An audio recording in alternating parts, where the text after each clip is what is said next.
अब तक परमेश्वर ने हमें संभाल कर रखा। आज हम परमेश्वर के वचन में से बात करेंगे। आज हम परमेश्वर के कलाम में से देखेंगे कि परमेश्वर का वचन हमसे क्या बात करता है। आज हम देखेंगे जो आज का विषय है, जीवन की दौड़। जीवन की दौड़। जब हम पहला कुरिन्थिय 9 की 24 आयत पढ़ते हैं, यहाँ पे परमेश्वर का वचन हमसे क्या बात करता है। क्या तुम नहीं जानते कि दौड़ में तो दौड़ते सभी हैं, परंतु इनाम एक ही ले जाता है। तुम वैसे ही दौड़ो कि जीतो। हालेलुया। यहाँ पे परमेश्वर का वचन हमसे बात करता है, क्या तुम नहीं जानते दौड़ में दौड़ते तो सभी हैं, परंतु इनाम एक ही ले जाता है। तुम ऐसे दौड़ो कि जीतो। हमें कैसे दौड़ना है? जीतने के लिए दौड़ना है। दौड़ में कितने लोग दौड़ते हैं, लेकिन इनाम किसको मिलता है? एक को मिलता है। एक व्यक्ति को इनाम मिलता है। ऐसे ही हम अपने जीवन में दौड़ते हैं। बहन घर संभालने के लिए दौड़ती है, और भाई काम धंधे में ताकि परिवार की ज़रूरतें पूरी कर सकूं, वैसे दौड़ते हैं। लेकिन इनाम कौन लेके जाता है? एक ही लेके जाता है। हमने ऐसे दौड़ना है कि हम अपनी चाल चलन में प्रभु यीशु मसीह के योग बन जाएं।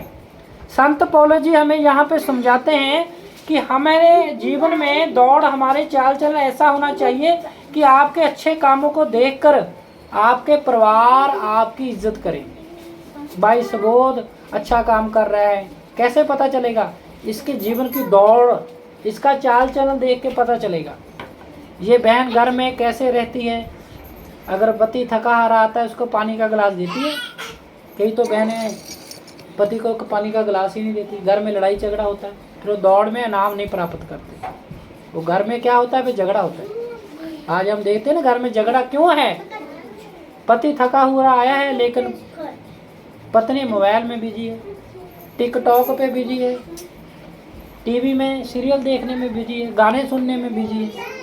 तो उससे क्या हो जाएगा? रिश्ता हमारा गड़बड़ हो जाएगा, खराब हो जाएगा। लेकिन परमेश्वर ने हमें किस लिए बनाया है?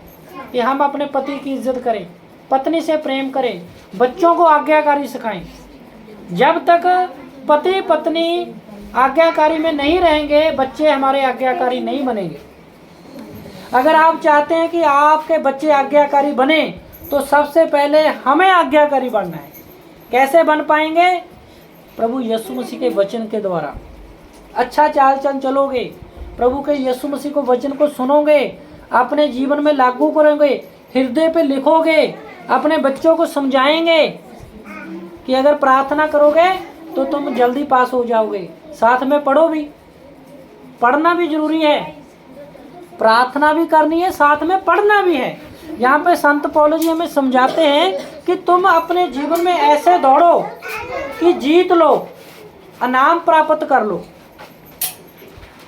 जब हम अपने जीवन में अच्छी सी शुरुआत करेंगे, हर एक काम प्लानिंग से करेंगे, सुबह उठकर परमेश्वर का धन्यवाद करेंगे, काम पर पहुंच कर परमेश्वर का धन्यवाद करेंगे, घर आकर परमेश्वर का धन्यवाद करेंगे, सोने से पहले परमेश्वर का धन्यवाद करेंगे, बच्चों को सिखाएंगे बाइबल के द्वारा कैसे आज्ञाकारी है, तो आप निश्चय ही जीतोगे। हालेलुया। आप जीतते ही निश्चय ही इनाम को प्राप्त करोगे।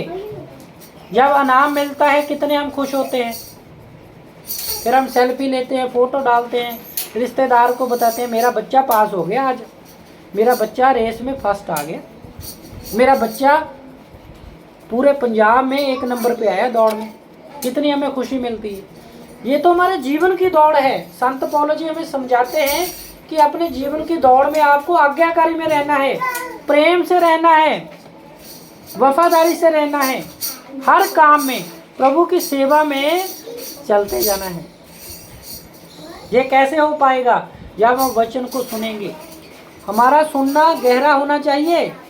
अगर मैं आपको कोई बात बता रहा हूँ, आपका ध्यान नहीं ना है मेरी तरफ, तो आपको मेरी कोई भी बातें समझ नहीं लगेगी। अगर आपका ध्यान मेरी ओर है, तो आपको सारी बातें समझ लग जाएगी। इसलिए हमें कैसे दौड़ना है? ध्यान से दौड़ना है, सुनने के लिए दौड़ना है। परमेश्वर का वचन हमें क्या कह रहा है, क्या हमसे बातें कर रहा है, उसके लिए हमें नज़दीक होना पड़ेगा। अगर मेरी आवाज़ आपको आ रही है, क्यों आ रही है? आप मेरे नज़दीक बैठे हो। अगर आप दूर हो जाओगे आपको मेरी आवाज़ नहीं सुनेगी। इसलिए हमें जीवन में ऐसे दौड़ना है कि हमारा चाल चलन प्रभु के योग्य हो, प्रभु यीशु मसीह के योग्य हो। जब हम यूहन्ना 3:2 पढ़ते हैं, यहाँ पे परमेश्वर का वचन हमसे क्या बात कर रहा है। यूहन्ना 3:2। उसने रात को यीशु के पास आकर उससे कहा, हे रब्बी, हम जानते हैं कि तू परमेश्वर की ओर से गुरु होकर आया है, क्योंकि कोई इन चिन्हों को जो तू दिखाता है यदि परमेश्वर उसके साथ ना हो तो नहीं दिखा सकता। यहाँ पे एक व्यक्ति है निकोदेमस, जो रात को प्रभु यीशु मसीह को मिलने आया है। वो आके क्या बात कर रहा है, हे रब्बी, हम जानते हैं कि तू परमेश्वर की ओर से आया है। जो चिन्ह, जो चमत्कार, जो बातें तू बता रहा है, अगर परमेश्वर ना हो किसी के साथ, वो नहीं दिखा सकता। लेकिन उसने अपने जीवन की शुरुआत कैसे की कि मैं जानता हूँ कि तू गुरु होकर आया है। आज हम भी किसी को वचन सुनाते हैं तो कभी कभार लोग बोलते हैं मैं सब कुछ जानता हूँ, मैं प्रभु यीशु मसीह को भी जानता हूँ। हाँ, मैं जानता हूँ, मैं सबोध को भी जानता हूँ, मैं समराले से पास्टर आता उसको भी जानता हूँ। लोग कैसे अपनी शुरुआत कर रहे हैं, उसके अंदर सुनने की शक्ति नहीं है। वो अपने आप को क्या कहते हैं कि मैं सब कुछ जानता हूँ। लेकिन जो अपने आप को शून्य कर लेता है कि प्रभु मैं कुछ नहीं जानता, मैं अपने जीवन की शुरुआत आपसे सीखना चाहता हूँ, आप मेरे को सिखाओ कि मैं कैसे अपने जीवन में चलूँ। यहाँ पे भी परमेश्वर को मिलने निकोदेमस जब आया था, उसने यही कहा कि मैं जानता हूँ, लेकिन वो ये नहीं जानता था कि हमारे जीवन में हम कैसे अनंत जीवन प्राप्त कर सकते हैं। अगर आप ये चैप्टर पूरा पढ़ोगे ना, तो परमेश्वर ने उससे बातें की कि अनंत जीवन पाने के लिए हमें क्या करना चाहिए। फिर प्रभु यीशु मसीह जी ने उनको बताया कि जब तक व्यक्ति नए सिरे से न जन्म ले ले, परमेश्वर को राज को नहीं देख सकता। नए सिरे से जन्म अब कैसे लेना पड़ेगा? क्या व्यक्ति दोबारा माँ के गर्भ में जाए? उसने सवाल किया प्रभु यीशु मसीह से, क्योंकि जो शरीर में जन्मा है वो शरीर से है, लेकिन जो आत्मा से जन्मा है वो आत्मा की ओर से होता है। हमारा जन्म दोबारा कैसे होता है? जब हम प्रभु को मान लेते हैं, अंगीकार कर लेते हैं, हमारे पापों को हम मान कर तौबा करके नया जीवन प्राप्त कर लेते हैं। जब हमारा बपतिस्मा होता है, जब हम पानी के अंदर डुबकी लगाते हैं, तो हमें अंगीकार करना पड़ता है कि मैं अपने पापों को छोड़ रहा हूँ। आज से जब मैं पानी में से निकलूंगा तो मेरा नया जन्म हो जाएगा। हालेलुया। वो फिर जन्म कैसा होना चाहिए? अच्छा होना चाहिए। अगर बुरी बातें पहले थी वो छोड़नी पड़ेगी। अगर कोई भाई बहन तम्बाकू खा रहा है तो छोड़ना पड़ेगा। अगर कोई भाई बहन शराब पी रहा है छोड़ना पड़ेगा। अगर घर वाली को गाली दे रहा है तो छोड़ना पड़ेगा। बच्चों को सही टाइम पे एजुकेशन पढ़ाई नहीं दे रहा है तो उसको वो छोड़ना पड़ेगा। अब नया जीवन आपने प्राप्त कर लिया है, आपके नई बातें अंदर होनी चाहिए। नई बातें क्या होनी चाहिए? आप आज्ञाकारी में बढ़ने चाहिए। आपकी दौड़ है जो वो अभी अच्छे रास्ते पे चल पड़ी। जब आप अच्छे रास्ते पे दौड़ रहे हैं तो आपको सभी कहेंगे ये भाई अच्छा है, ये भाई समय से काम पे जाता है, परिवार की हर एक ज़रूरतें पूरी करता है, इसके बच्चे आज्ञाकारी हैं। ये कैसे पता चलेगा? जब हम अच्छी दौड़ दौड़ेंगे, जब हम कहेंगे प्रभु यीशु मसीह मैं कुछ नहीं जानता, आप मेरे को बताएं मैं अपने जीवन को कैसे बदल सकता हूँ। मैं वो पुराना अब व्यक्ति नहीं बनना चाहता। मैं कैसे अभी अपना जीवन को व्यतीत करूँगा जो अच्छा है, जो मेरे लिए लाभ का है, हानि का नहीं है। मैं लोगों को दिखाने के लिए जीवन नहीं चलूँगा। कई लोग लोगों को दिखाने के लिए बहुत करते हैं, फिर कर्जा सिर चढ़ जाता है, लोन ले लेते हैं, फिर किस्त नहीं भरती, फिर लोग कहते हैं यार ये बहुत कितना इसने गलत काम कर लिया है। हमें ज़रूरतों के हिसाब से अपना जीवन जीना है। ये जो संसार है इसमें हम नाशवान हैं, एक दिन हमने चले जाना है। लेकिन हमारे जो जीवन की दौड़ है वो क्या दौड़ है? प्रभु यीशु मसीह है। हमने उस नाम को प्राप्त करना है जो प्रभु यीशु मसीह है। अगर आप उस नाम को प्राप्त करना चाहते हैं, उस दौड़ में अच्छा से दौड़ना चाहते हैं, तो यीशु मसीह को पकड़ लो, यीशु मसीह की ओर देखकर दौड़ो। अगर इधर उधर देख रहे हो, संसार की बातों को देख रहे हो, तो आप ठोकर खा जाएंगे। कभी कभार हम जा रहे हैं, कभी रास्ते में हमारा ध्यान इधर उधर होता है, तो कभी कभार हम डिग जाते हैं, एक्सीडेंट हो जाता है। क्यों ना? क्योंकि हमारा ध्यान लक्ष्य की ओर नहीं है, निशाने की ओर नहीं है। अगर हमारा ध्यान इस बाइबल की ओर होगा, बच्चों को सिखाने की ओर होगा, पत्नी को सिखाने की ओर होगा कि मैं अपने परिवार को अच्छी दौड़ में शामिल करूंगा, तो आप निश्चय ही इनाम को प्राप्त करेंगे। हमारा इनाम क्या है? प्रभु यीशु मसीह। संसार हमें दुख देता है, तकलीफ देता है, लेकिन परमेश्वर का वचन हमें हौसला देता है। आप अच्छे काम करने लग जाइए, आपको सभी बुरा भला कहेंगे। आप बुरे काम करने लग जाइए, कोई आपको कुछ नहीं बोलेगा। ये संसार है। लेकिन जब आप अच्छे काम करोगे, आपको दुख तकलीफ अगर मिलेगी, आपने घबराना नहीं है। आप अच्छी दौड़ में दौड़ रहे हो, आप जो रास्ते पे हो सही है वो।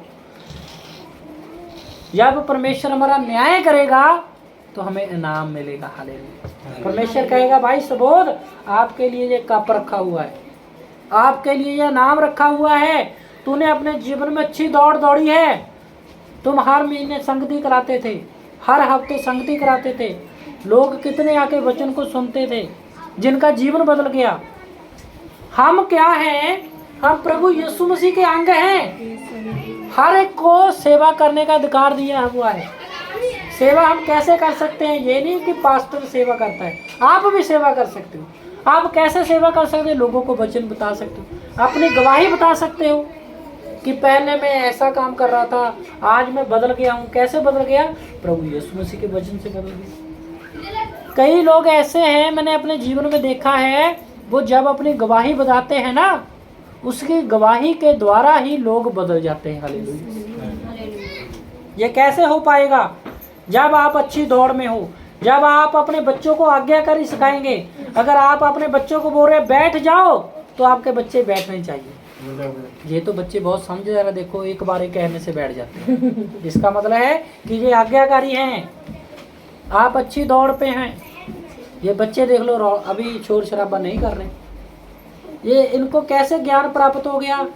अगर आपने कुछ सिखाया है, अगर आपने कुछ समझाया है, तो इनको ज्ञान प्राप्त हुआ है। ये कैसे हो पाएगा? वचन के द्वारा हो पाएगा।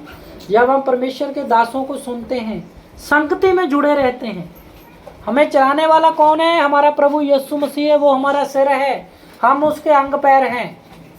जैसे अंग पैर, ये चीची है। अगर कोई सोचे इसकी क्या वैल्यू है, इसकी भी वैल्यू है भाई। ये अंगूठा है, इसकी भी वैल्यू है। या पैसे लेने जाते, ट्रक देने लगाते, बैंक में जाते हैं ना पैसे लगाने, इसके बिना पैसा नहीं मिलेगा, अंगूठे के बिना।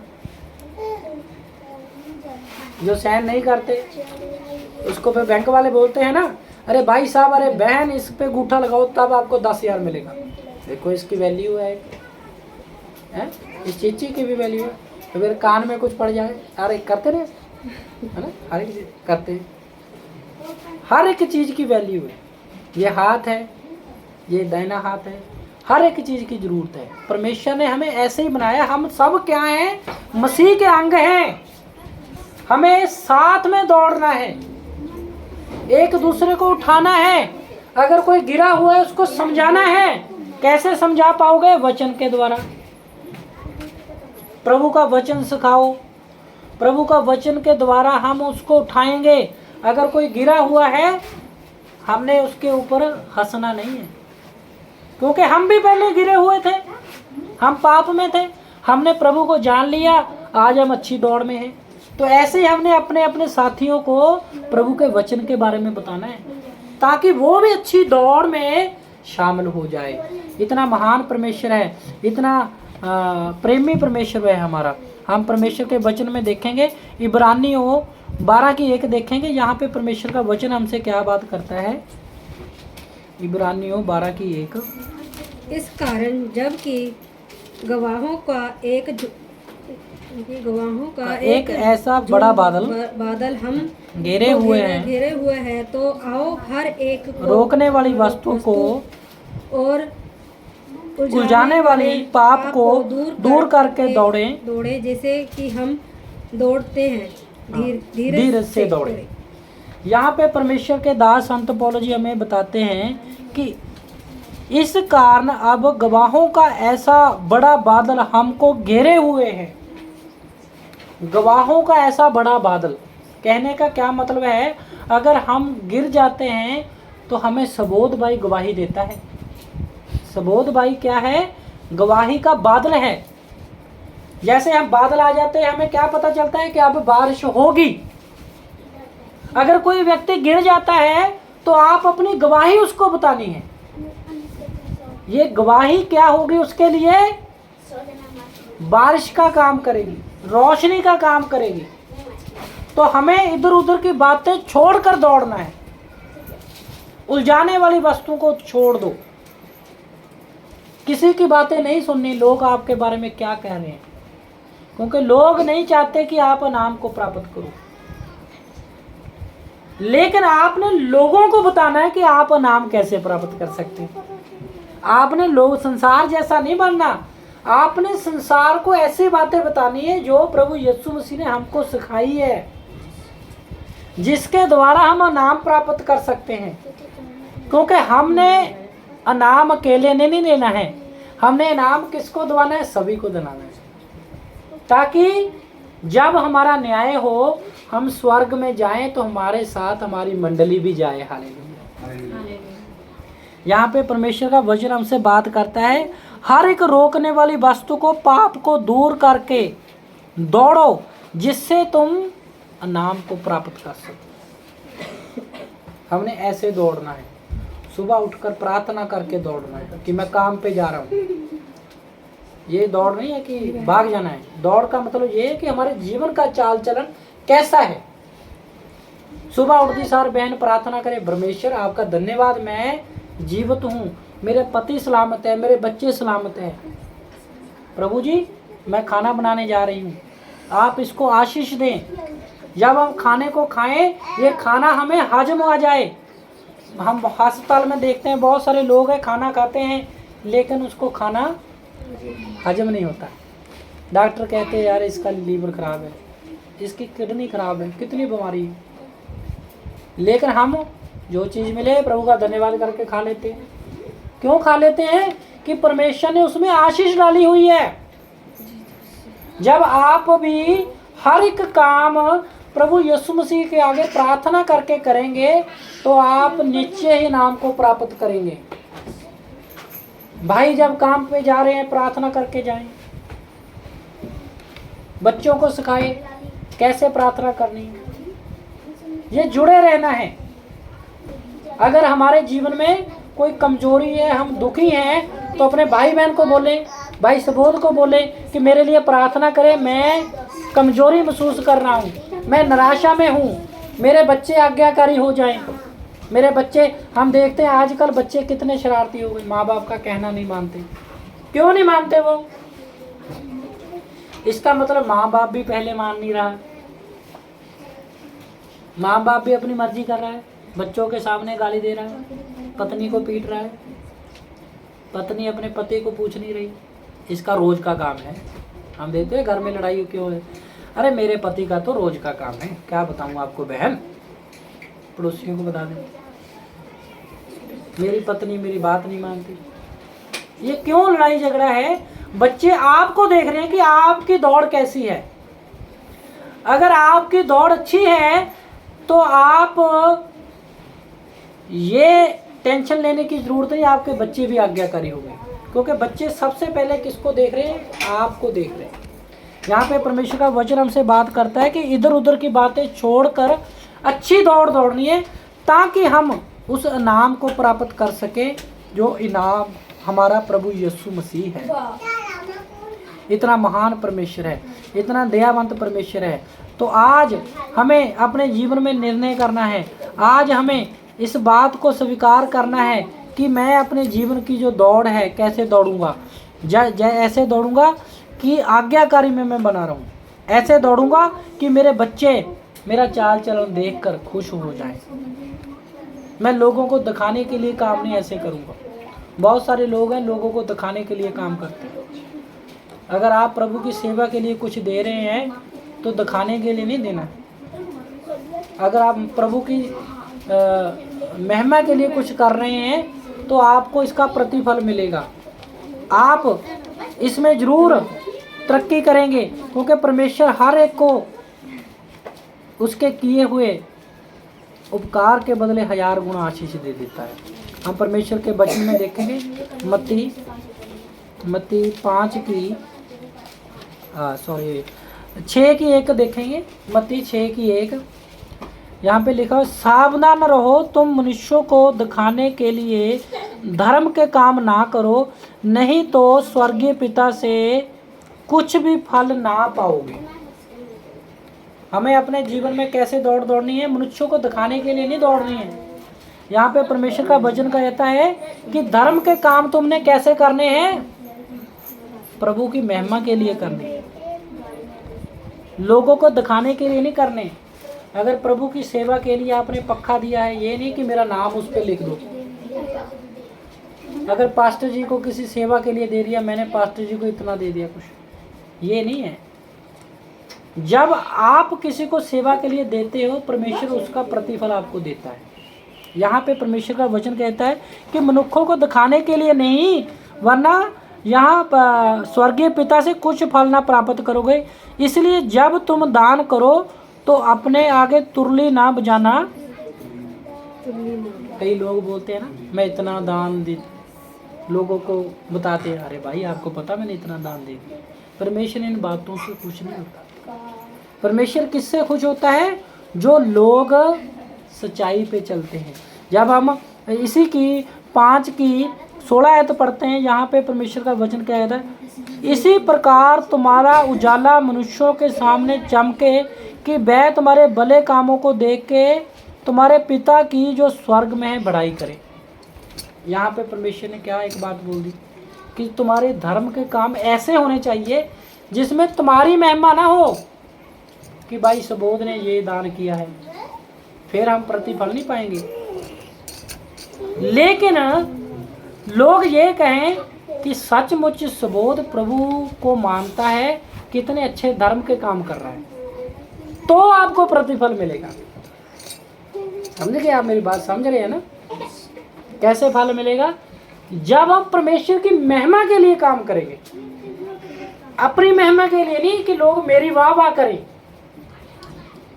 ज़्यादातर लोग किसी की रिश्तेदार मदद कर देते हैं, इसका मतलब आपके सभी रिश्तेदारों को पता चल गया। अगर सुबोध भाई को 50,000 रुपया कोई दे दे रिश्तेदार, इसकी मौसी का लड़का, बुआ का लड़का, तो उसने सबको बताया, अरे आपको पता है सुबोध भाई ने 50,000 रुपया मेरे से लिया है, पता नहीं लौटा पाएगा, पता नहीं लौटा पाएगा। फिर बातें होती है ना। लेकिन जब सुबोध भाई प्रभु यीशु मसीह के आगे प्रार्थना करेगा, हे परमेश्वर मेरे को जरूरत है 50,000 की, मेरे काम में बरकत दो, तो परमेश्वर आपको दे देगा। फिर वही लोग पता क्या कहेंगे, अरे सुबोध भाई को 50,000 रुपया परमेश्वर ने दे दिया, किसकी महिमा हो गई? यही फॉर्मूला है, यही दौड़ है। हमें ऐसे ही दौड़ना है कि जिसमें परमेश्वर की महिमा हो, आपके चाल चलन में परमेश्वर दिखे, प्रभु यीशु मसीह दिखे, ताकि तुम्हारे भले कामों को देख के हमारे स्वर्गीय पिता की महिमा हो, बड़ाई हो। हालेलुया। यहाँ पे परमेश्वर का वचन हमसे बात करता है, तो हमें इस वचनों को अपने हृदय रूपी पट्टियों पर लिखना है, बाइबल पढ़नी है, वचन को लागू करना है, बच्चों को अच्छी बातें सिखानी है, पति पत्नी आपस में प्रार्थना में लगे रहें, एक दूसरे की कमजोरियों को दूर करके दौड़े अपने जीवन की दौड़। यहाँ पे संत पौलुस जी ने साफ तौर पे हमें बता दिया कि हमें कैसे दौड़ना है। क्या तुम नहीं जानते कि दौड़ में दौड़ते तो सभी हैं, परंतु नाम एक ही ले जाता है। तुम ऐसे दौड़ो कि जीतो। हमें ऐसे दौड़ना है कि हम जीते, हमारे बच्चे भी जीते, हम संसार में भी जय प्राप्त करें, जिसके द्वारा हमारे पिता की, प्रभु यीशु मसीह की महिमा हो। हम धन्यवाद करते हैं कि परमेश्वर ने हमें उस दौड़ में शामिल किया हुआ है कि हम सभी ईमानदारी से अपने जीवन में दौड़ रहे हैं। तो हम परमेश्वर का धन्यवाद करते हैं। ऐसी दौड़ में हमें लगातार बने रहना है, लगातार संगति में बने रहना है, वचन को पढ़ना है, बच्चों को आज्ञाकारी सिखानी है। आपने लोगों की बातों की ओर ध्यान नहीं देना, बस सीधा प्रभु यीशु मसीह को देख के दौड़ना है। जब आप दौड़ोगे तो सचमुच आप इनाम को प्राप्त करोगे। परमेश्वर इस वचन के द्वारा आपको खूब आशीष दे और आपका जीवन यीशु मसीह के नाम से बदल जाए। Thank you. God bless you.